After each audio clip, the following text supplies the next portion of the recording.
কোন আল্লাহর বান্দা যদি নামাজের ভিতরে আল্লাহর কালাম কোরআন তিলাওয়াত করে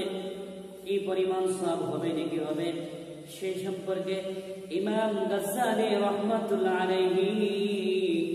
ইহয়াউল উলুম কিতাবের মধ্যে আল্লাহ নবী বিশ্ব নবী রাহমাতুল লিল আলামিনের প্রিয় সাহাবী হযরত আলী রাদিয়াল্লাহু তাআলা আনহু থেকে বর্ণিত নকল করেন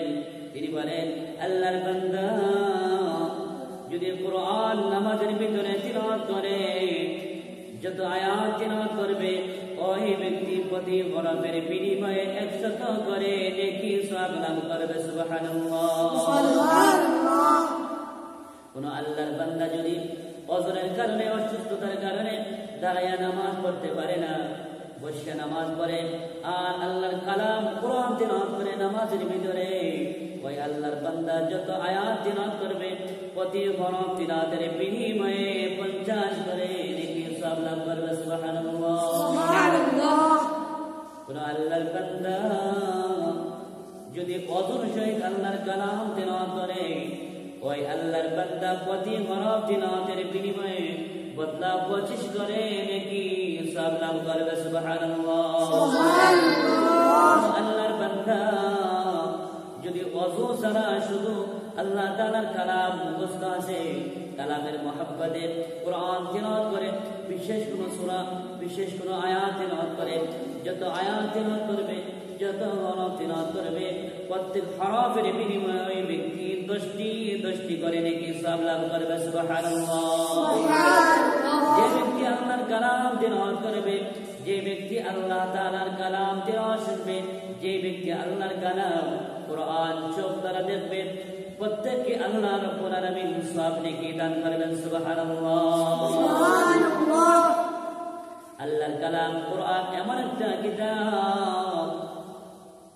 যদি আল্লাহর কোন বান্দা তিলাওয়াত করে ওই ব্যক্তির সওয়াব নেকি বেড়ে যায় ওই ব্যক্তির ঈমানি শক্তি বেড়ে যায় ওই ব্যক্তির জিন্দেগীর গুনাহ মাফ হয়ে যায় সুবহানাল্লাহ সুবহানাল্লাহ। কোরআন পড়লে শুনলে দেখলে সওয়াব হয় সুবহানাল্লাহ। ইমাম আহমদ ইবনে হাম্বল রাহমাতুল্লাহ আলাইহি বলেন আমি আল্লাহ তাআলা স্বপ্নের মাধ্যমে আমি আল্লাহ তাআলা জিয়ারত না করে আল্লাহ তাআলাকে জিজ্ঞাসা করলাম রব্বুল আলামিন